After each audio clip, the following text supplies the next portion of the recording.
Ce qui intéresse Jean-Pierre Siméon, c'est d'abord un chant de solitude, c'est-à-dire un merveilleux poème sur l'île et sur un homme transformé en île.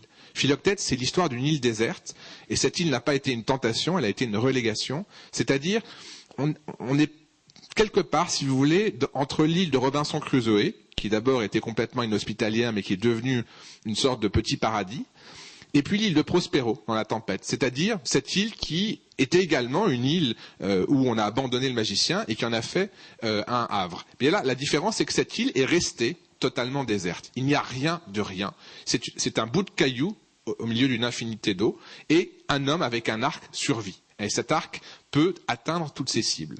Et cet homme ressemble beaucoup à un personnage de Beckett, c'est-à-dire qu'il est là, dans un univers absolument désert, et s'élève de lui une plainte qui n'en finit pas.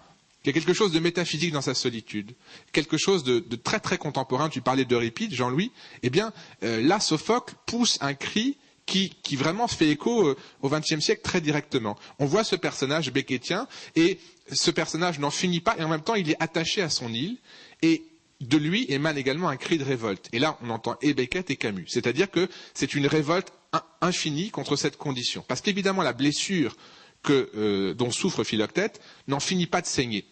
Elle s'ouvre à chaque fois, elle se referme. C'est un éternel retour, ça n'en finit pas. Ça n'en finit pas de souffrir, ça n'en finit pas de pleurer, d'émettre une plainte sur cette blessure. Évidemment, ça provoque un sentiment de révolte. Les dieux sont partis, les dieux sont absents. On est dans une tragédie où les dieux sont loin.